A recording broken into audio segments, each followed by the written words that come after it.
ser un puerto en el mar, ser ese compás que te devuelva el rumbo. Quiero ser un lugar de paz y no dejar jamás que se te acabe el mundo. Amigo, amigo, no hay nada que temer, estoy contigo. Y después de la oscuridad, esperando está un nuevo día. Cantarás esa luz al final del sendero. Brillará como un sol que ilumina el mundo entero. Cada vez somos más y si al fin nos damos la mano, Siempre habrá un lugar para todo ser humano. Junto a ti quiero caminar, compartir el pan. Muy buenas tardes, amigos, compañeros de trabajo, amigos de Literatura Visión y compañeros de la Academia Norteamericana de Literatura Moderna Internacional por estar aquí con nosotros en esta tarde. Hoy tenemos, no como invitada, porque ella ya pertenece al grupo de los 4. Ahora somos 4 mosqueteras. Para bien. Y tenemos a un D'Artagnan, pero ese viene más tarde. Entonces tenemos aquí a Juana, que es nuestro canciller, y que cada vez que ella tenga la oportunidad, el tiempo, porque las cosas no son tan fáciles como parecen, cada vez que ella pueda va a estar con nosotros y va a compartir el seminario, que en el día de hoy me parece que está interesante.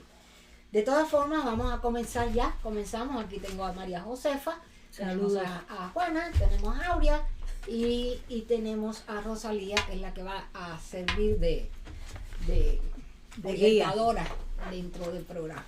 Bueno, como habrán visto ya en esta apertura del programa de hoy, escuchamos la canción Cantaré, cantarás.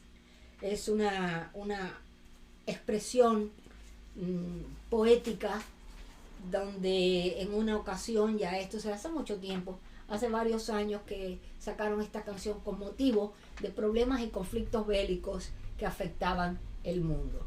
En esta ocasión la volvemos a traer, insistimos en esto, porque es importante el tema que vamos a tratar en el día de hoy. Entonces vamos a comenzar y comenzamos primero que nada con los premios Nobel por la Paz. El premio Nobel por la Paz se otorga anualmente desde 1901 a la persona que haya trabajado más o menos en favor de la fraternidad. Si quieres, comparte, Fefa, María Josefa, comparte con ella así para que puedan seguir la lectura. Sigo adelante. A la persona que haya trabajado más o menos en favor de la fraternidad entre las naciones, la abolición o reducción de los ejércitos alzados y la celebración y promoción de acuerdos de paz, según el testamento de Alfred Nobel. El primer premio Nobel de la Paz se concedió en 1901 y se le dio a Frederick Passy y Jean Henry Dunant. Sin embargo, esta es la parte interesante, muchos coinciden que el premio Nobel de la Paz ha sido considerado como el más controvertido de los premios Nobel. Muchos de sus acreedores han sido muy criticados. Por ejemplo, Mahatma Gandhi jamás ganó el premio a pesar de haber sido nominado varias veces, como 5 en ocasiones diferentes. Tras su asesinato en 1948, el comité consideró galardonarlo de manera póstuma. No obstante, finalmente determinó retener el laurel de ese año con la explicación, que esto es interesante, de que no había ningún candidato vivo que fuera adecuado. Estas son las tonterías que pasan en las diferentes organizaciones. Entonces, yo era admiradora y soy de Mahatma Gandhi y veía todos los noticieros que se daban de él. En 1973, Leduc declinó el premio debido a que él, fíjense bien, no estaba en una posición para aceptar el galardón y mencionó la situación en Vietnam como su razón principal. O sea, que estaba tratando de decir que en ese momento no se había podido lograr lo que él estaba dejando saber a través de todos sus trabajos en alguna forma que él hizo y que lo nominó para llevar ese premio. Él no lo aceptó. Un total de 16 mujeres han sido reconocidas con dicha condecoración, más que cualquier otro premio Nobel. La primera fue Berta von Sutter, pacifista y escritora austriaca.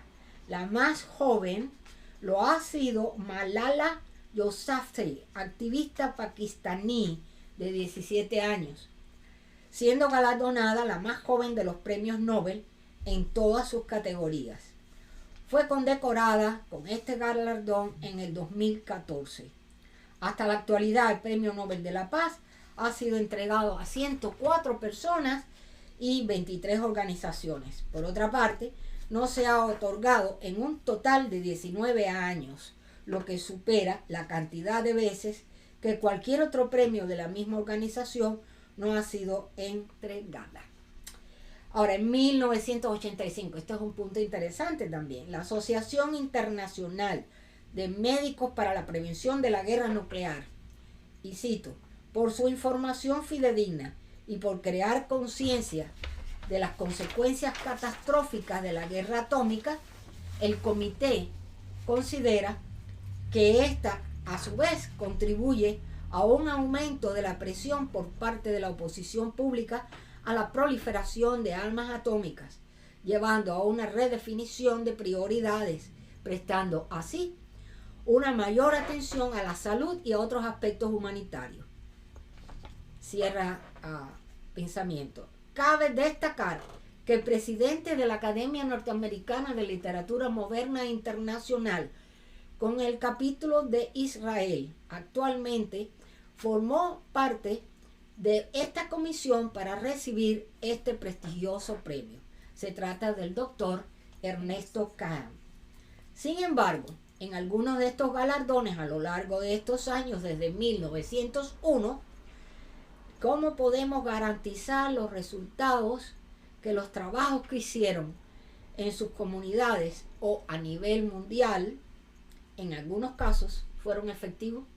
Siguen las guerras y siguen las guerras. De acuerdo con el Times, una selección semanal de historias en español, al menos en 6 ocasiones en las últimas décadas, el comité noruego que otorga el galardón anual ha elegido a ganadores cuyos actos y comportamiento previos o posteriores a que el premio fue otorgado han sido considerados como indignos o en algunos casos absurdos. Por ejemplo, las medidas que se han adoptado para reprimir con violencia la región de Tigré corre el riesgo de sumir el segundo país más poblado de África en una desastrosa guerra civil, por lo que se han suscitado dudas sobre el criterio y las herméticas deliberaciones del grupo del Comité del Nobel. Pero aún considerando la posibilidad de errores en estas selecciones, me pregunto, ¿han sido efectivos los métodos a seguir para conquistar la paz? Esa es la pregunta que nos hacemos todos. Entonces, la paz, ¿qué cosa es? De acuerdo a nuestros conceptos, la paz es un concepto complejo que va más allá de la ausencia de guerra. Según la UNESCO, la paz es un estado ideal de felicidad y libertad entre todas las personas y naciones en la Tierra. el Centro Nobel de la Paz en Oslo, Noruega, define la paz como algo más que la negación de la guerra. La paz es un concepto positivo que se puede cultivar y enseñar a través de las reflexiones sobre temas relacionados con la guerra. La paz es la resolución de conflictos.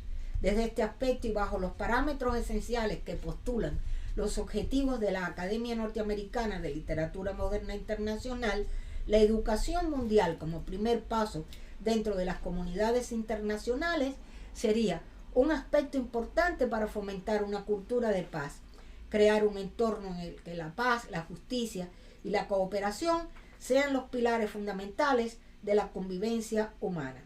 Crear un conjunto de valores, actitudes y comportamientos que rechacen la violencia y promuevan la armonía, basarlos en los principios universales de libertad, justicia, solidaridad, tolerancia e igualdad de género, buscar soluciones a los problemas mediante el diálogo, la negociación entre las personas.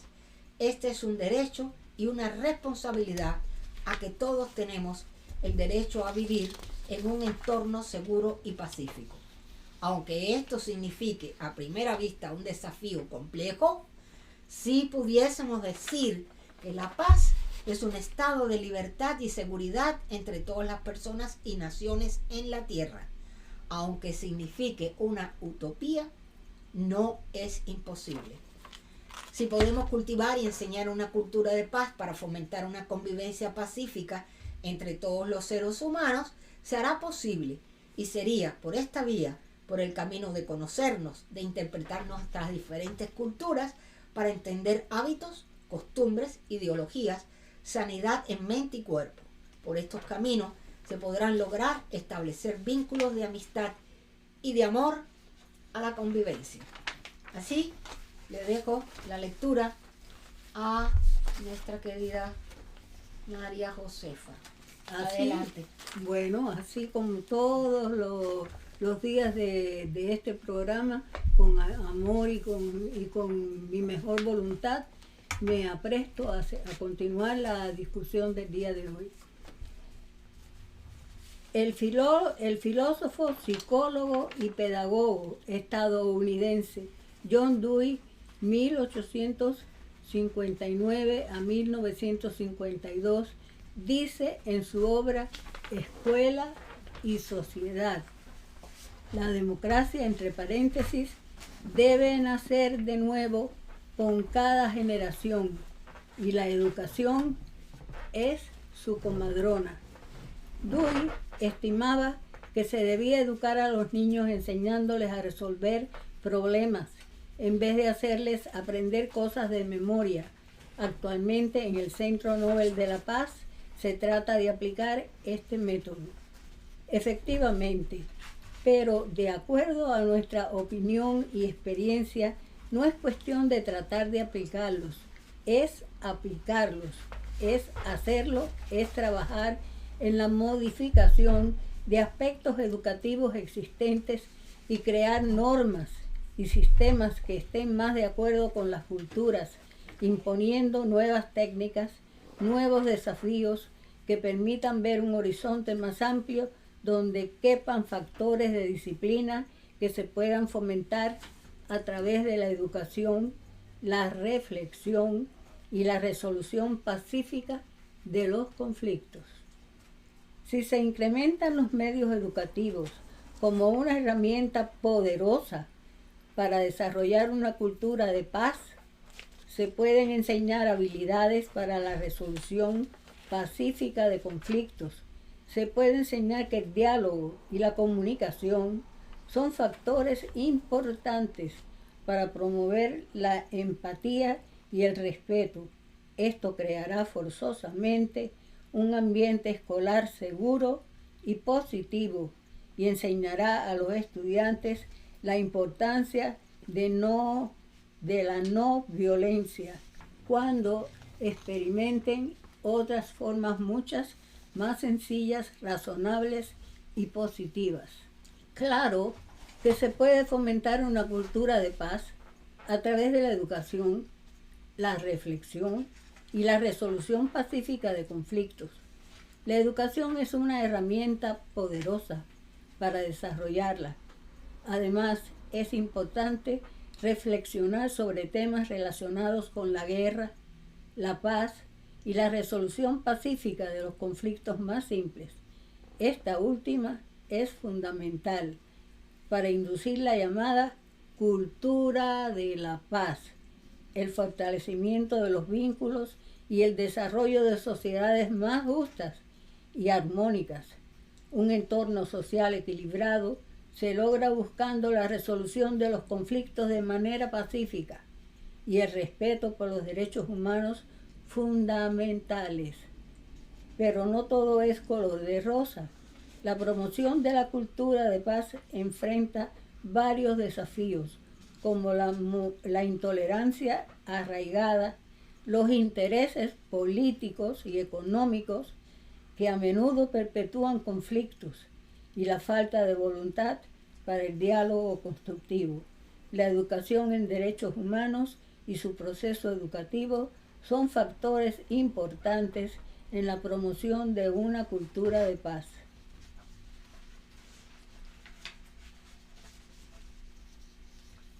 Sigue. Crear un estado de armonía que esté libre. Dice página 5. Y No era pausa. Perdón. sigue. Estoy tan en lo que leo que me voy. Ay, Dios mío. Crear un El estado ejemplo. de armonía que está libre de guerras, conflictos y contratiempos es una cualidad deseable universalmente. Es valorada por todas las sociedades y culturas a nivel de los estados y países, así como también en los hogares, en las relaciones impersonales y en el interior de cada individuo. Esto último, sin duda alguna, formaría parte de lo que llamamos diálogo constructivo. El diálogo constructivo es una conversación entre dos o más personas que alternativamente muestran sus ideas o afectos. Es una capacidad básica de todo ser humano, la forma de expresión de uno mismo y tiene un valor intrínseco.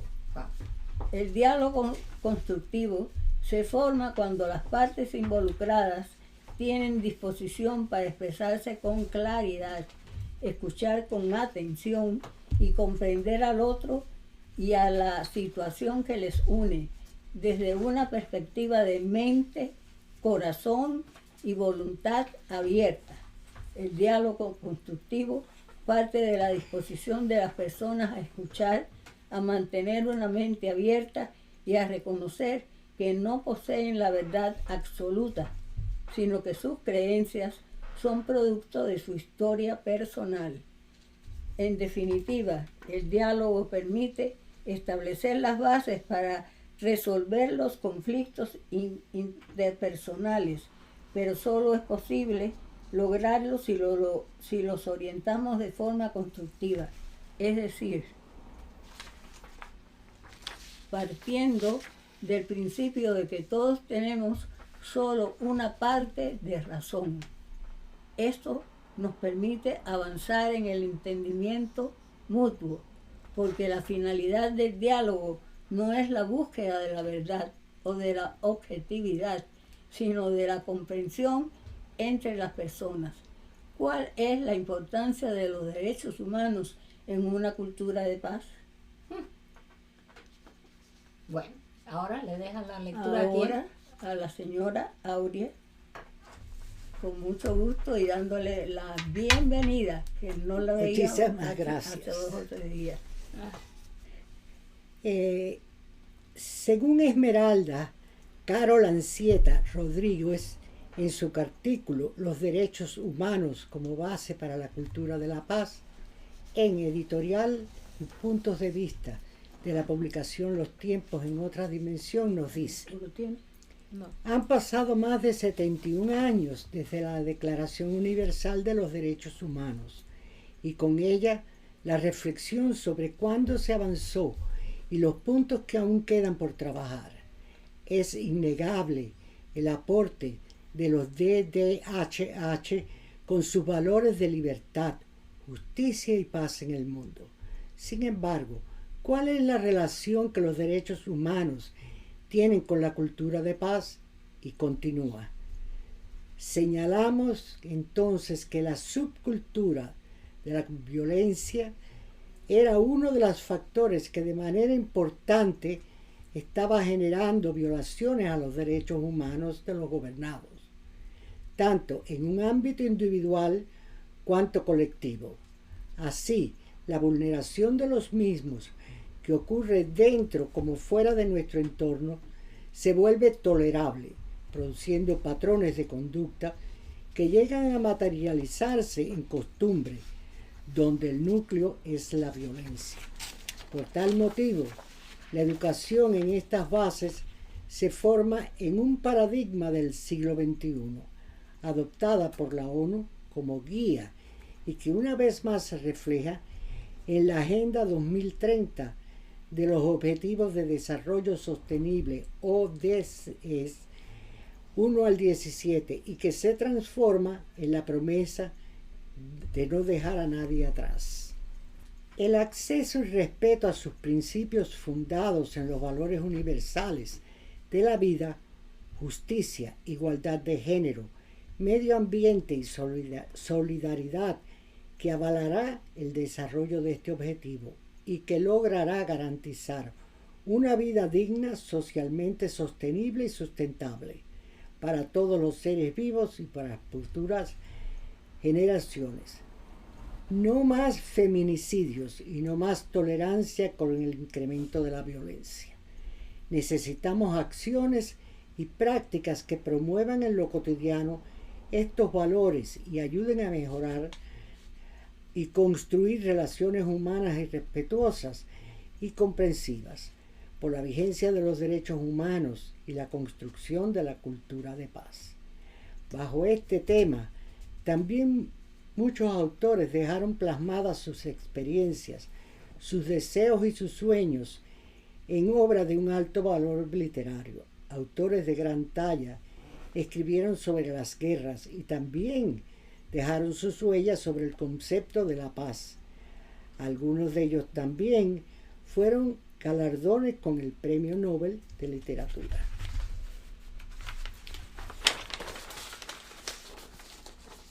Hoy, Literatura Visión se complace en presentar dentro de este seminario de la ANLMI a 5 autores cuyas obras repercuten en nuestros días. Autores de novelas sobre la paz. Abajo las armas, de Berta von Suttner, la primera mujer Nobel de la paz. La baronesa Berta von Suttner fue la primera mujer en recibir el Premio Nobel de la Paz, nacida en Praga el 9 de junio de 1843.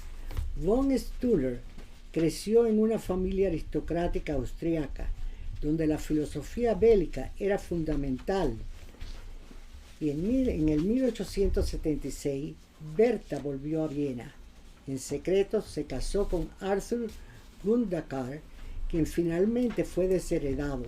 Obligados a trasladarse a Georgia, en el Cáucaso, vivieron precariamente con lo que ganaban escribiendo novelas populares. Después de 8 años, la pareja regresa a Viena, donde conocieron la Asociación Internacional para el Arbitraje y la Paz. Esta institución, que buscaba solucionar los conflictos mediante la intermediación, se convirtió en la labor incesante de ambos. La pareja comenzó a dedicar sus escritos a la paz. Se presentaron en foros internacionales. Berta fue elegida presidenta de honor de la Oficina Internacional Permanente de la Paz en 1891.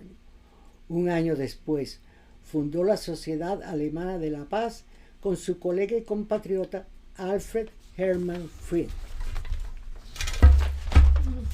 Y ahora le da la lectura. ¿O todavía no has terminado? No, ya yo terminé con esto. Terminas ahí y entonces ¿quién sigue? Le das la lectura a nuestra querida canciller Juana. Juana María, que hoy se estrena aquí dentro del seminario. Adelante, Juanita.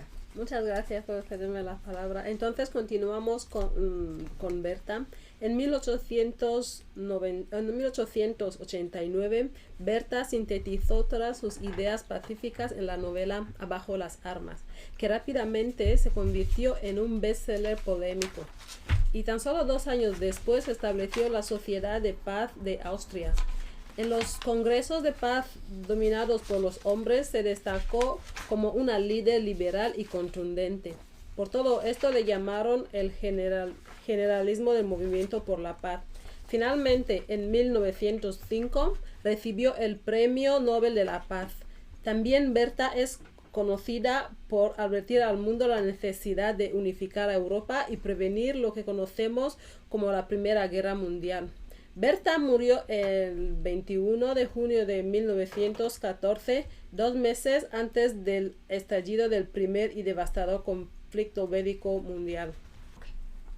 Algunas obras escritas por autores sobre la paz.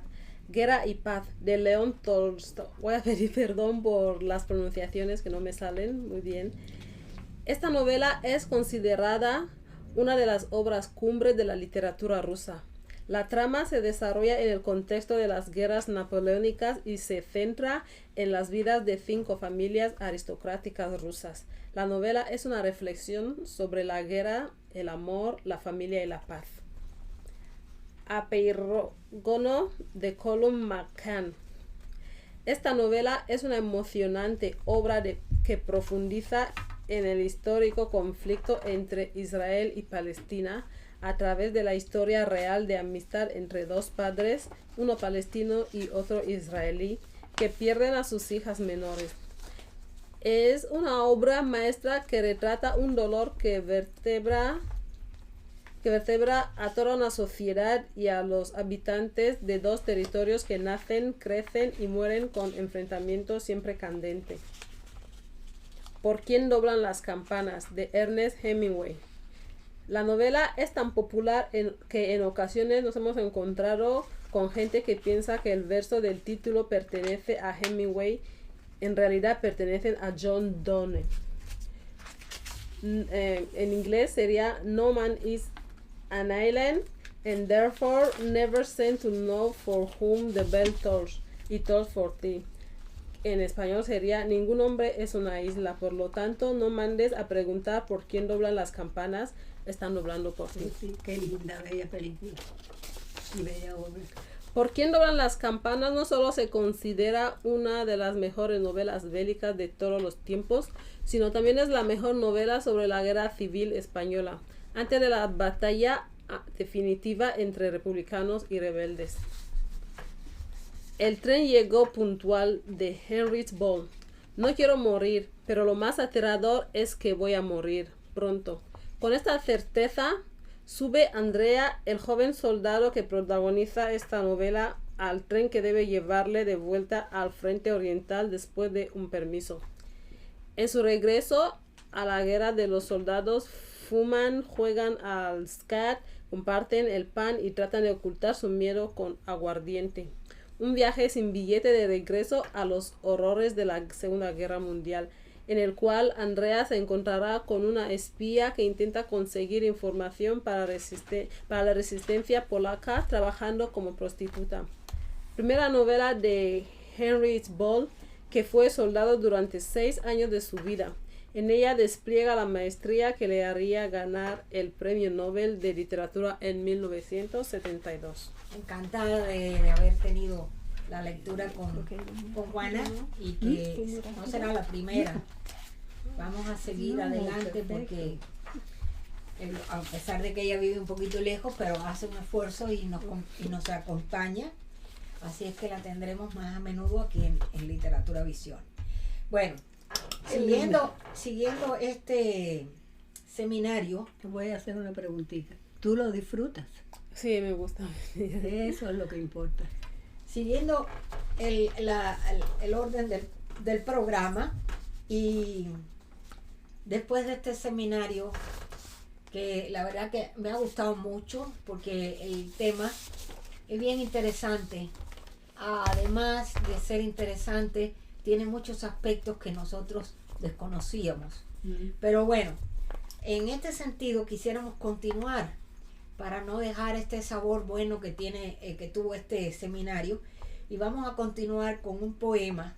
Quisiera traer un poema muy, muy interesante, muy lindo, que viene de acuerdo con todo lo que se ha hablado aquí, y que se titula Canción Otoñal, a pesar de que no está relacionado con la guerra, pero van a ver algo muy interesante que hizo el dramaturgo increíble don Federico García Lorca, y que declamó nuestro amigo de siempre, Joan Mora.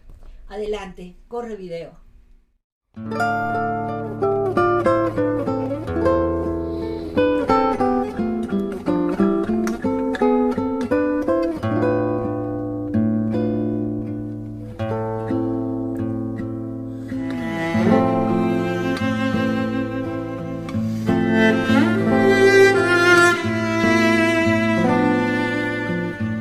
Hoy siento en el corazón un vago temblor de estrellas, pero mi senda se pierde en el alma de la niebla.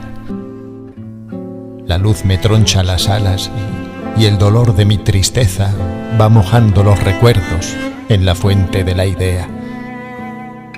Todas las rosas son blancas, tan blancas como mi pena, y no son las rosas blancas que ha nevado sobre ellas. Antes tuvieron el iris, también sobre el alma nieva. La nieve del alma tiene copos de besos y escenas que se hundieron en la sombra o en la luz del que las piensa.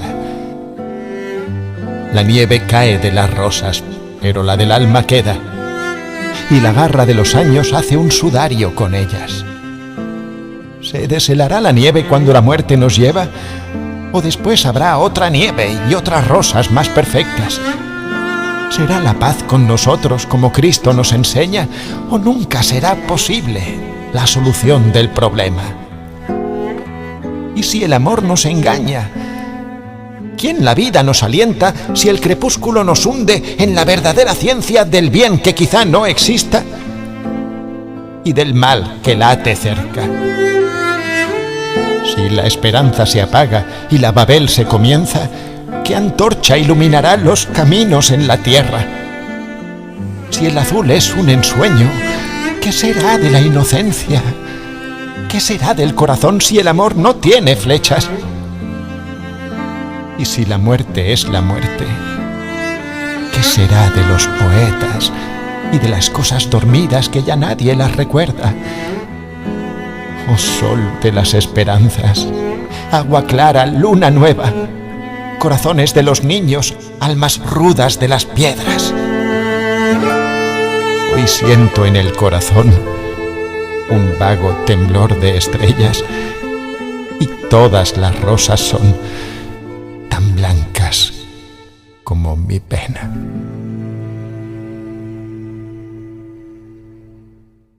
Bueno, espero que les haya gustado.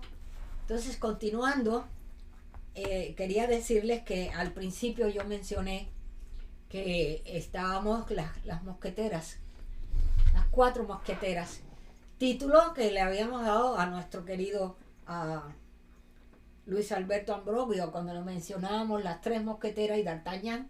Pero no se ha ido D'Artagnan, está aquí y viene con su poesía, viene con sus trabajos literarios. Nuestro gran amigo, el doctor Luis Alberto Ambrogio, fiel a este programa. Cada vez que se produce un nuevo episodio, aquí está él, con sus conocimientos, con sus enseñanzas, con su asesoría cultural. Aquí tenemos a nuestro querido Luis Alberto presentando, siguiendo ciclo de oro que él ha traído durante este año, el ciclo de oro español. Trae a don Alonso de Arcilla. Así que vamos a ver qué nos trae el doctor. Tiene la palabra, doctor. Bienvenido. Hola, Rosalía. Buenas tardes, bienvenido a Literatura Visión nuevamente. ¿Cómo se encuentra? Buenas tardes, Rosalía. Muy contento de estar con ustedes compartiendo esa pasión que es nuestra literatura. Bueno, ¿Qué nos trae en el día de hoy?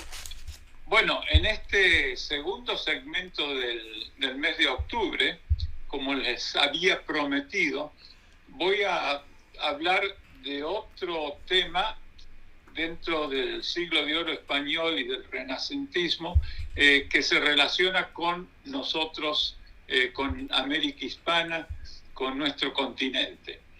Y es realmente el análisis de quizás el mejor poema de épica culta en español, que fue compuesto por Alonso de Ercilla, titulado La Araucana. Alonso de Ercilla es un poeta español, nació en Madrid en 1533 y falleció también allí en 1594. Y con este poema, La Araucana relató la conquista de Chile. Es un célebre poema épico.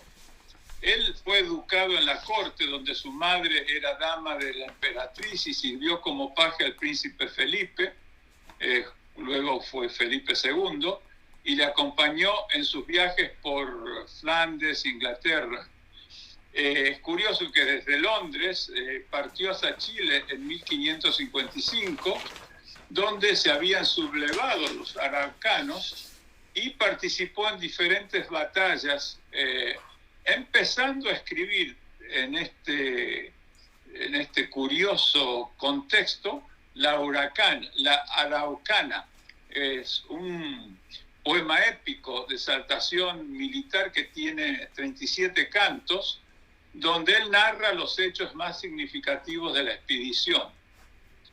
Él, tras intervenir en las campañas en Limas y Panamá, regresó a España en 1563 y publicó en 1569 la primera parte de esta su gran obra dedicada a Felipe II.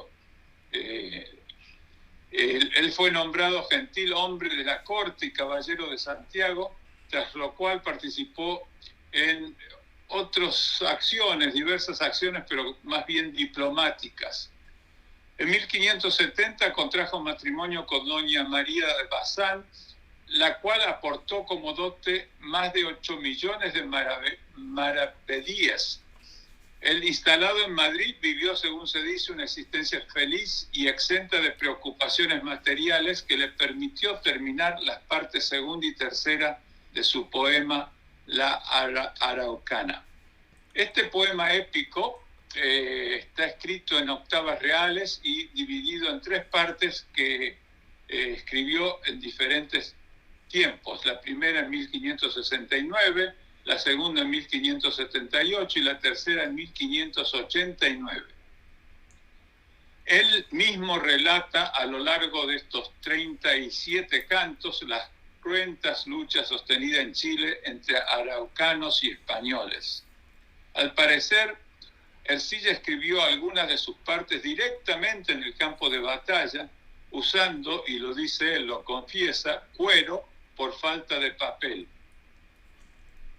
El poema comienza con una amplia descripción geográfica del país y de las costumbres de los araucanos. Estos se disponen a resistir a la amenaza de los españoles, pero están muy divididos para elegir un jefe supremo.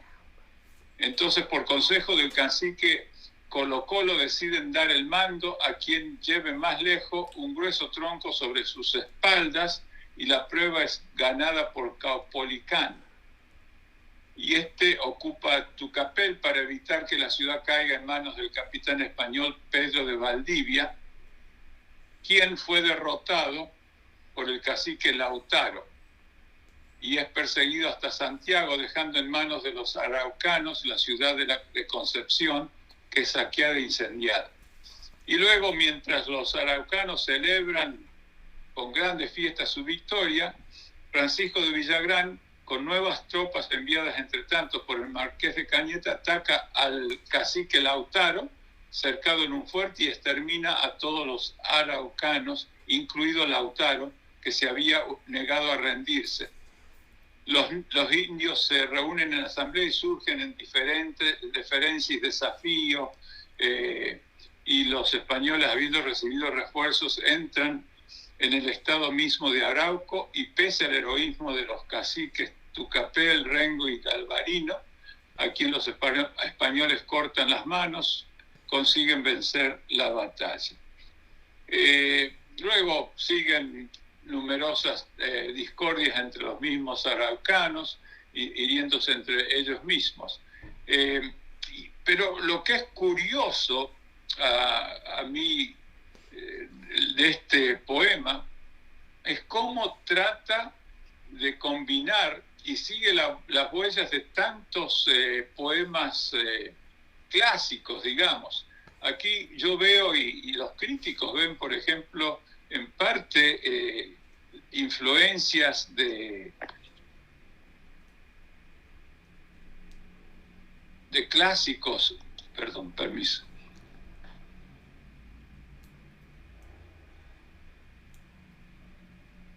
De clásicos como, por ejemplo, Virgilio, en algunos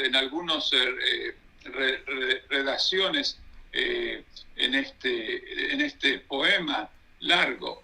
Él quiere ser en este poema historiador, además de ser poeta, pero por eso le da un carácter más descriptivo que fantástico.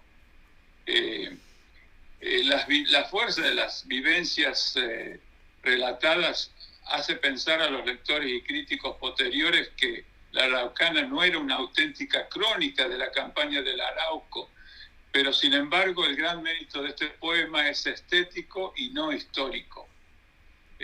Por eso las figuras más heroicas son los jefes, Caupolicán y Lautaro, porque lejos de revelar una postura pro-indigenista, subrayan la naturaleza exótica que da un carácter excepcional a la epopeya.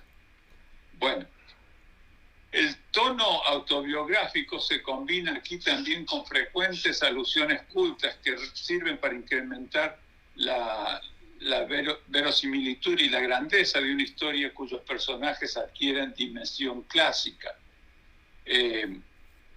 Voy a leer solamente algunas estrofas del canto primero, para digamos, reflejar esto que he comentado tan rápidamente sobre este gran poema histórico, digamos, de nuestra literatura hispanoamericana. El canto primero de Araucana declara el asiento y la descripción de la provincia de Chile y el estado, específicamente el estado de Arauco, con las costumbres y modos de guerra que los naturales tenían. Y asimismo trata, digamos, en brevedad, la entrada y conquista que los españoles hicieron hasta que Arauco se comenzó a rebelar. Voy a leer estas estrofas simplemente como un ejemplo de todo lo que he tratado de decir anteriormente.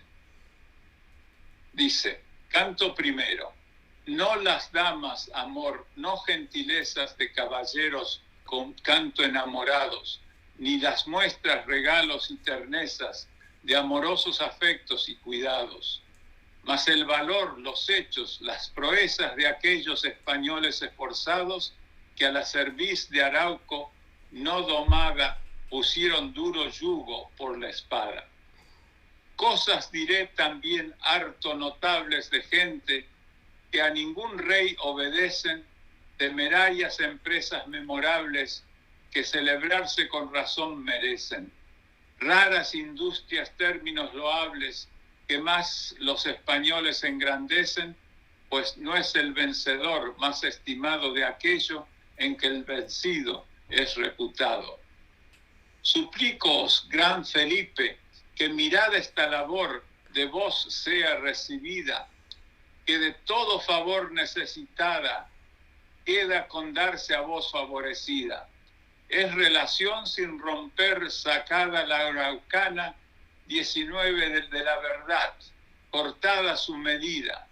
No despreciéis el don, aunque tan pobre, para que autoridad mi verso cobre.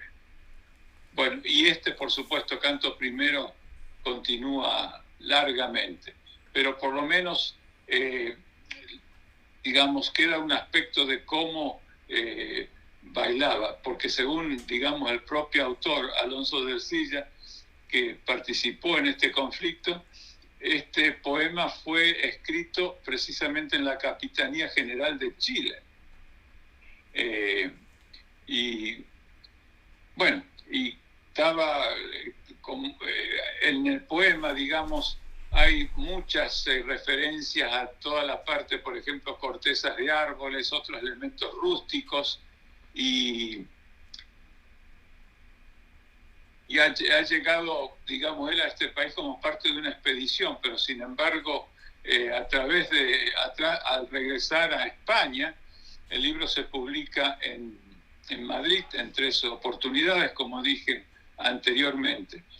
Y había, por supuesto, muchos textos que habían precedido a la Araucana, que describían, por supuesto, al Nuevo Mundo, a los autores europeos, como Los naufragios de Álvar Núñez Cabeza de Vaca, que relataban las aventuras de su autor en Norteamérica, o La historia verdadera de la conquista de la Nueva España, de Bernal Díaz de Castillo. Sin embargo, la Araucana se distingue porque es, entre los primeros libros, la primera obra de literatura culta dedicada al tema con claras ambiciones artísticas. Se trata de un poema más que una crónica en prosa. Luego surgieron muchos otros libros al respecto. El trama de la guerra obviamente hace demasiado uniforme el poema, como ya lo lamenta el propio Ercilla en el canto 20, y lo voy a leer estas pequeñas estrofas.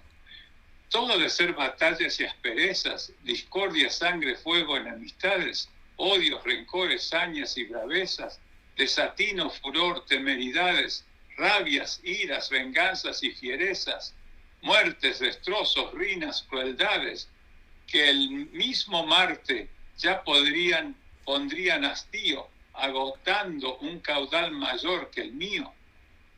Es increíble porque hay obviamente relaciones a veces, por ejemplo, a sucesos que suceden en Europa y Oriente Medio, como la batalla de Lepanto, etcétera, entre sus letras, y muestra siempre un aspecto humanista, Ercilla, en su trabajo, que eso es algo interesante y de destacar. Como dije anteriormente, el narrador participa activamente en la trama, lo cual no era tan habitual entonces dentro del panorama de la literatura culta española. Como ejemplo, digamos, de esta métrica de la obra, que es la estrofa denominada octava real, que rima 8 versos en decasílabos, voy a leer este párrafo y ver la rima y a su vez el A, B, etc., cómo van rimando en esta métrica. Leo: caciques del Estado defensores, codicia de mandar no me convida, a pesarme de veros pretensores de cosa que a mí tanto era debida. Porque según mi edad ya veis, señores, estoy al otro mundo de partida, mas el amor que siempre os he demostrado, a bien aconsejaros me ha incitado. Parte de este poema de la Araucana.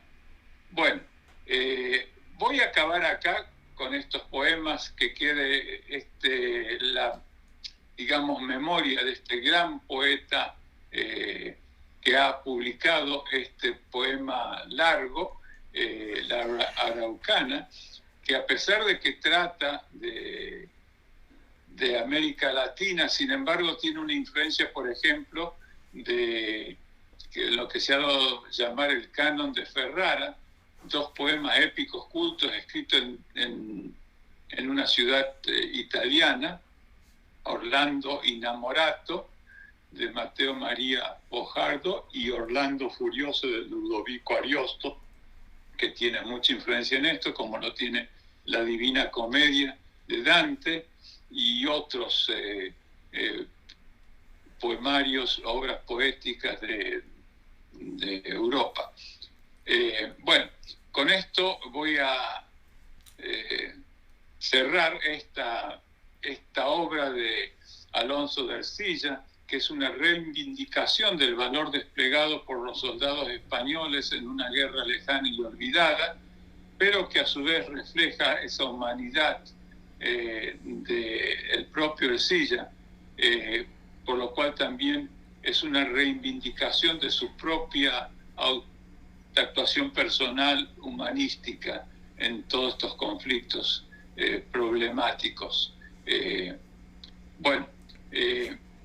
Voy a citar dos o tres cosas que son interesantes. Por ejemplo, Voltaire le dedicó parte de un ensayo a la Araucana, que consideró él como el poema que alcanzaba cumbres sublimes en la arenga del cacique Colo Colo del canto 2, que juzga superior al episodio similar protagonizado por Néstor en la Ilíada. Es interesante, ¿no? Y Miguel de Cervantes también tiene algunas observaciones y halagos a Ercilla en el canto de Calíope, la Galatea, etc. En fin, con esto cierro esta curiosa, como digo, semejante que nos toca a los hispanoamericanos, esta producción poética del siglo de oro, y es interesante porque hay en la educación básica en Chile, por ejemplo, se usan estrofas de la Araucana. Por ejemplo, dice una estrofa, dice: Chile, fértil provincia y señalada en la región antártica famosa de remotas naciones respetadas, por fuerte, principal y poderosa, la gente que produce es tan granada, tan soberbia, gallarda y belicosa, que no ha sido por rey jamás regida, ni a extranjero dominio sometida. Bueno, con esto cierro este segmento que he querido compartir con ustedes porque me parece de mucho interés para todos nosotros, los hispanoamericanos, dentro de nuestra herencia hispana. Muchísimas gracias. Gracias a usted y lo esperamos nuevamente la próxima vez. Muy bien, muchas gracias, Rosalía, y allí estaremos. Seguro que sí. Bueno, hasta pronto. Hasta pronto, Rosalía. Continuamos desde España también. Viene uno de nuestros queridos compañeros de trabajo de la Academia Norteamericana de Literatura Moderna Internacional, nuestro director de la directiva del capítulo de Reino España, nuestro querido, es Juan Francisco Santana, y nos trae las anécdotas del profesor. Adelante, Juan, bienvenido.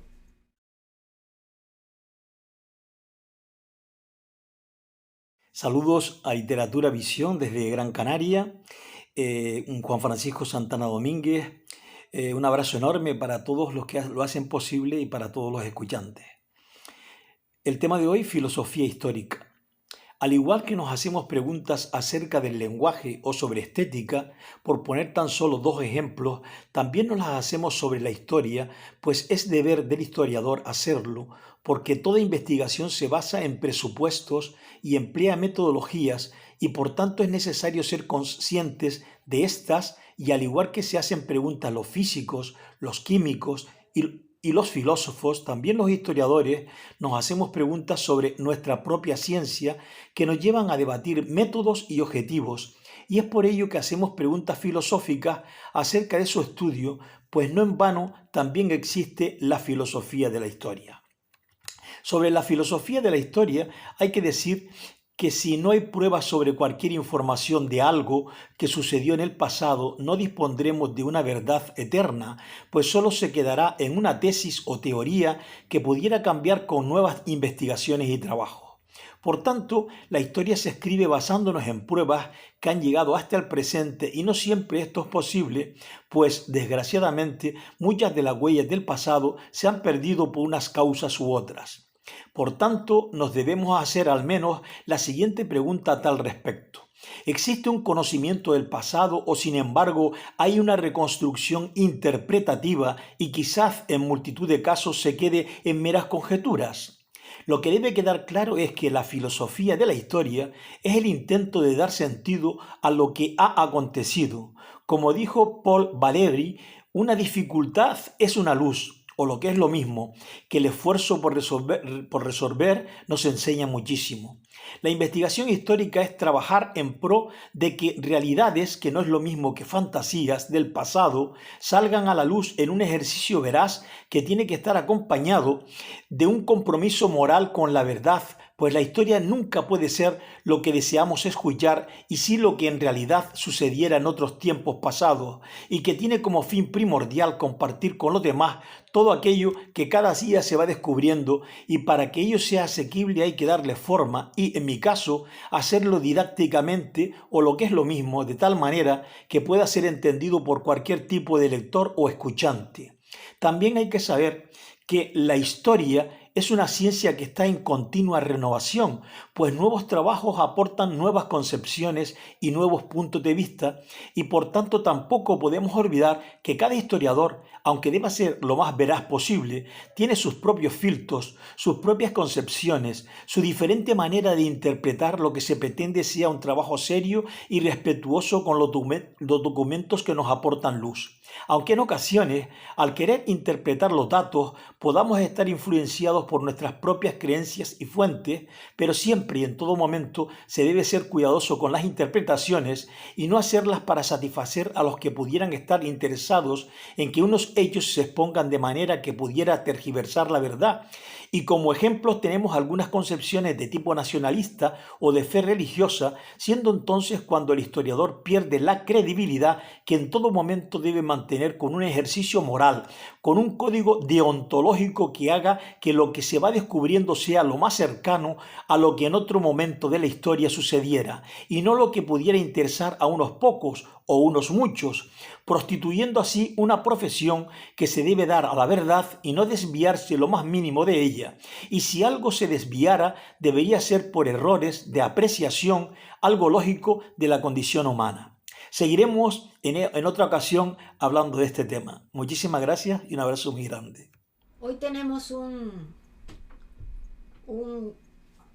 a una persona que hacía tiempo no venía al programa, pero ha venido hoy para traernos en sus 5 minutos con la historia, también desde España, nuestra querida María Luisa Aragón, que es nuestra embajadora cultural de la Academia Norteamericana de Literatura Moderna Internacional en el Reino de España. Nos trae el Museo San Pío V de Valencia. Trae videos y fotos que están representando todo el tema que ella nos trae. Adelante, María Luisa, bienvenida nuevamente.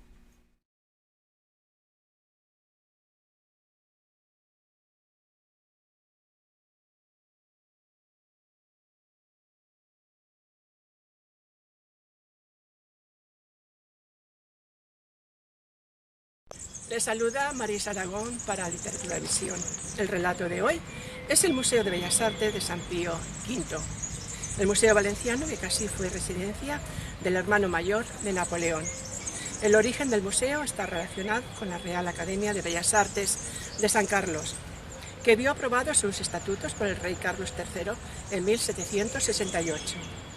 Dicha corporación reunió un pequeño núcleo de obras con las donaciones de maestros y alumnos, cuyo conjunto sería la primera aportación importante del futuro museo. Se encuentra a orillas del antiguo cauce del río Turia. Alberga pinturas, dibujos, grabados, piezas arqueológicas, fotografías y artes decorativas de todo tipo. Es el segundo mayor museo de toda España, Tras el Museo del Prado, el Museo de Bellas Artes acumula el mayor tesoro pictórico del Estado desde el siglo XV hasta el XIX. Desde los retablos góticos hasta el mausoleo del torero Joselito. Además posee una de las colecciones más completas del país. Este edificio histórico fue fundado en 1683 por el arzobispo de Valencia, Fray Juan Tomás de Rocaberti, el cual mandó construir un colegio seminario que al mismo tiempo fuera residencia para los misioneros que vivieran o pasaran por la ciudad.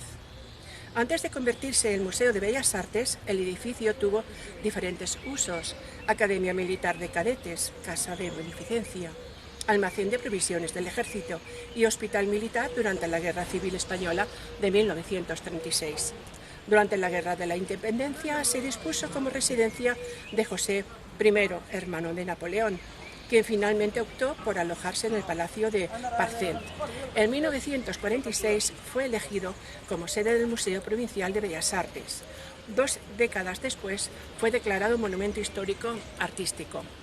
El Museo de Bellas Artes, como ya he mencionado, es el segundo mayor museo de España, con obras de los siglos XV al XIX, donde destacan las salas dedicadas a Sorolla. Dicha exposición contiene algo más de 40 pinturas del artista valenciano Francisco de Goya, la obra inédita de Velázquez.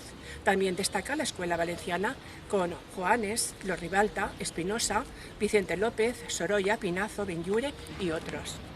El museo se distingue además por la colección pictórica renacentista, ya que Valencia fue puerta de entrada de las influencias artísticas de este estilo en España. Una de las salas más bonitas del museo es el patio de Embajador Beach, representante español de la Santa Sede durante los reinados de Fernando el Católico y Carlos I. De corte renacentista y mármol de Génova, el patio se trasladó a Valencia pieza a pieza desde Italia y en el año 2007 fue reconstruido en el museo, enteramente azul. Este luminoso recuerdo del Palacio del Embajador de Beach es una de las primeras muestras del Renacimiento italiano que llegaron a la península ibérica. En uno de los edificios anexos al museo se encuentra el pabellón dedicado a la obra de Mariano Benlliure, entre la que se destaca el modelo en yeso realizado para el mausoleo del torero Joselito. Es una escultura imponente con 18 figuras que transporta la tumba del fallecido.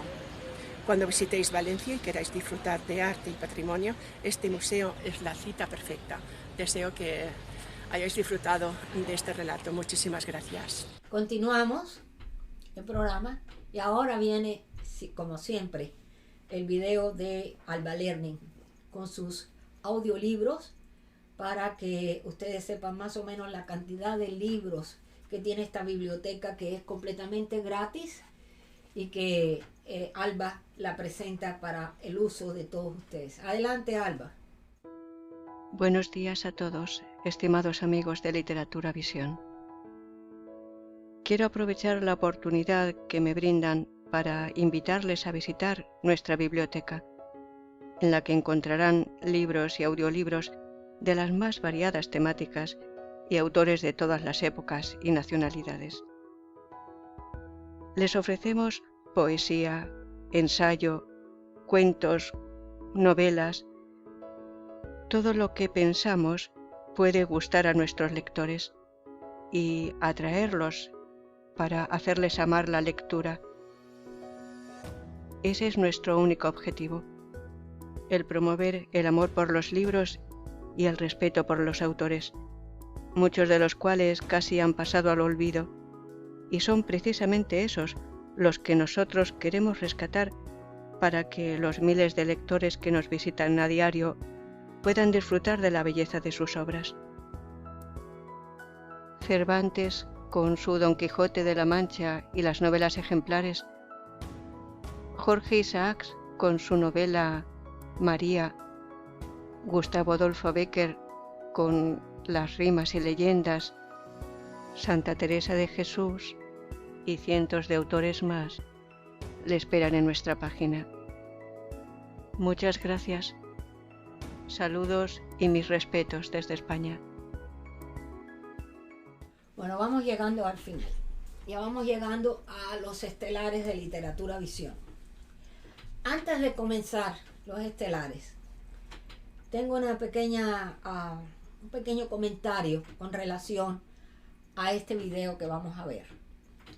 En los estelares de Literatura Visión nos complacemos en el día de hoy en traer al presidente del capítulo de la República Dominicana, nuestro compañero Dr. Juan Colón. Y de esta forma terminamos. Y como siempre, Juana, te enseñamos cómo es la cosa. Entonces, seguimos con otro capítulo, otro episodio la próxima vez. Por el momento, vamos por más. Vamos por más. En las ideas de paz mundial. Adelante. Con la idea de la paz mundial. Sí. Así mismo es. Es el deber de todos. Bueno. Hola, ¿qué tal, mis amigos? Soy Juan Colón, presido el capítulo de en la República Dominicana de la Academia Norteamericana de Literatura Moderna Internacional. Vamos a hablar brevemente acerca de algunos aspectos de la historia, de la cultura, de la gastronomía y de los atractivos turísticos de la República Dominicana. Comenzamos porque en la República Dominicana, cuando llega a Colón, bueno, estamos hablando más bien ya de la isla, se encuentra con que los nativos le llaman bohío a la isla. Luego los españoles la denominan española, se conoce también como hispaniola. A los poetas nos gusta llamarle Quisqueya. Tuvo también el nombre de Haití, que tiene nuestra hermana república vecina hoy día. Se le denominó también Santo Domingo. Hoy día se le denomina así a la capital de la república, pero por mucho tiempo, incluso la parte de Haití se le denominaba Saint-Domingue. Y a partir del año 1844, cuando es proclamada nuestra independencia, entonces República Dominicana. En el momento del descubrimiento, o el llamado descubrimiento de América, la primera villa creada del Nuevo Mundo fue la Isabela, allá en el norte de nuestra isla. La ciudad de Santo Domingo, el rey Fernando de Castilla, en el año 1508, la declara primada de las Indias. También la fortaleza Osama fue la primera fortaleza creada en el Nuevo Mundo. El Hospital San Nicolás de Bari, el primer hospital. La Catedral Metropolitana y Primada de las Indias. Se ofició la primera misa. Y Fray Antón de Montesinos, con el Sermón de Adviento, fue una defensa tenaz que hizo hacia los aborígenes, al maltrato que se le estaban haciendo a los aborígenes. Se considera que ese sermón constituyó la primera declaración de los derechos humanos en América. En el año 1538 se crea la Universidad Santo Tomás de Aquino, primada también de América. Aquí venían a estudiar de México, de Puerto Rico, de otras partes del continente, y por tanto, por ello se le conoce como la Atenas del Nuevo Mundo.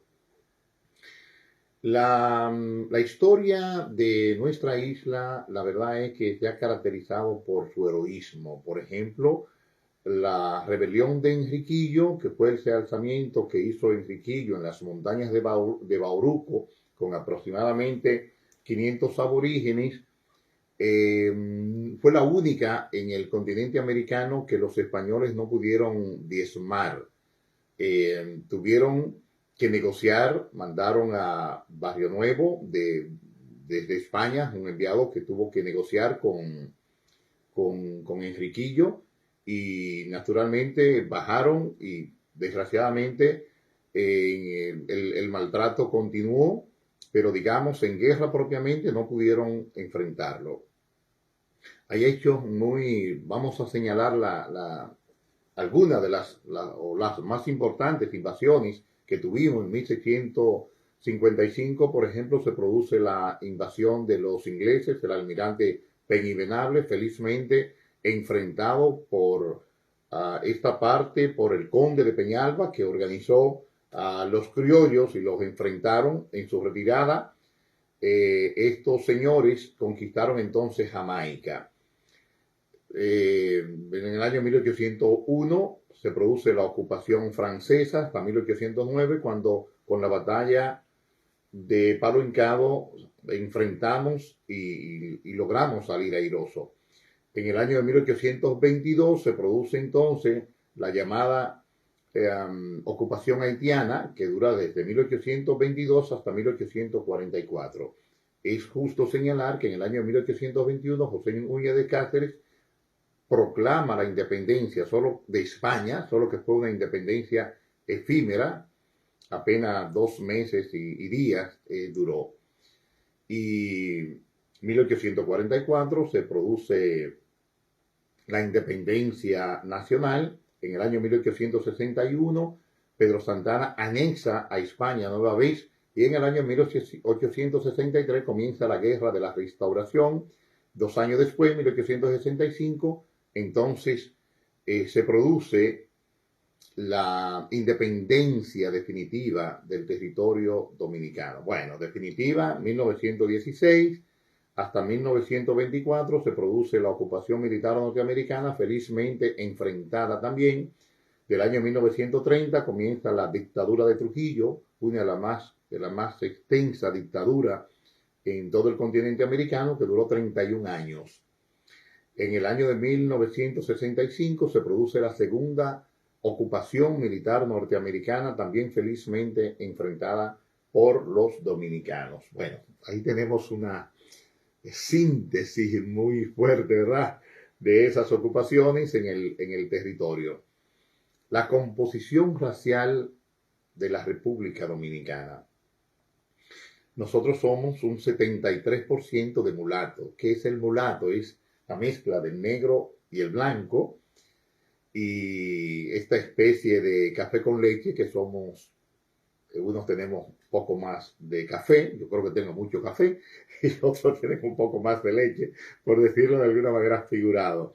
Tenemos también un 16% de población blanca, con la salvedad de que hay hubo un decimero con Antonio Alís, muy popular entre los decimeros dominicanos, que llegó a decir que los dominicanos tenemos el negro detrás de la oreja, por aquello de que una mujer, una persona blanca, una mujer, por ejemplo, aun cuando tenga su pelo lacio y ojos azules, que las hay muchísimas, pero normalmente tienen una gran cadera, ya es un elemento, digamos, negro. Y tenemos también un 11% de población directamente negra. En la gastronomía tenemos nuestra llamada bandera nacional, que es arroz, habichuelas y carne, que se consume al mediodía. Y cuando tenemos alguna celebración, pues hacemos un sabrosísimo sancocho. De desayuno nos gusta el mangú, el plátano majado, generalmente con salchichón, con salami. Y bueno, y si tienes una tajadita de aguacate, pues aquello es sobrenatural. Tenemos un escudo que es el único en el mundo que tiene una Biblia abierta en su centro. 3 grandes regiones constituyen la geografía de la República Dominicana, cada una de ellas caracterizada por el colorido en el idioma. Un cibaeño utiliza la I, diría: quisiera veite y no veite, quisiera hablaite y no hablaite, quisiera encontrarte solas y quisieran encontrarte. Bueno, eso es el cibaeño, que dicho sea de paso, habla como el andaluz. En cambio, el sureño arrastra la R, quisiera verte y no verte, quisiera hablarte y no hablarte, quisiera encontrarte solas y quisieran encontrarte. Y en el Santo Domingo entonces se sustituye la R y la L por la D. Desde que te vi llegar le dije a mi corazón, qué bonita piedrecita para darme un tropezón. Hemos tenido grandes escritores, dos paradigmáticos, universales, el profesor Juan Bosch en su narrativa, y obviamente cultivó muy bien la historia también, y don Pedro Enrique Sureña, uno de los más grandes humanistas nuestros. República Dominicana se caracteriza por sus grandes atractivos turísticos, 1.633 kilómetros de costas, 600 kilómetros de playas de una blanquísima arena. Los puntos turísticos más importantes son Punta Cana y Bávaro, Santo Domingo con su ciudad colonial, Boca Chica, Juan Dolio, La Romana, Valladolid, Samaná y La Serrena, Puerto Plata, Sosúa, Cabarete, Jarabacoa y Constanza. Hay que decir que son de montaña, con unos climas muy agradables, Barahona. Y finalmente decir que el merengue y la bachata constituyen nuestro género musical bailable, es muy popular en todo el continente americano y en gran parte de Europa, declarado Patrimonio Cultural Inmaterial de la Humanidad por la UNESCO. Un ejemplo de lo trascendental que es esta música, es esta anécdota con lo cual pretendo finalizar. Estaba en París en un momento y tomo un barco muy ejecutivo en la noche, una cena que nos va a dar un recorrido por el Sena. Y entonces, pues creo que de pronto había muchas personas en los países nórdicos y de modo sincero creo que estaba yo y la persona que andaba conmigo con latinos. Y entonces comienzan a poner la música, primero francesa, Edith Piaf, Charles Aznavour, y luego la música de los países nórdicos y todo el mundo muy tranquilo, muy ceremonial, todo el mundo sentado en su mesa, degustando aquella cena sabrosísima, hasta que finalmente, faltando unos 45 minutos para el recorrido, pusieron un merengue de Juan Luis Guerra.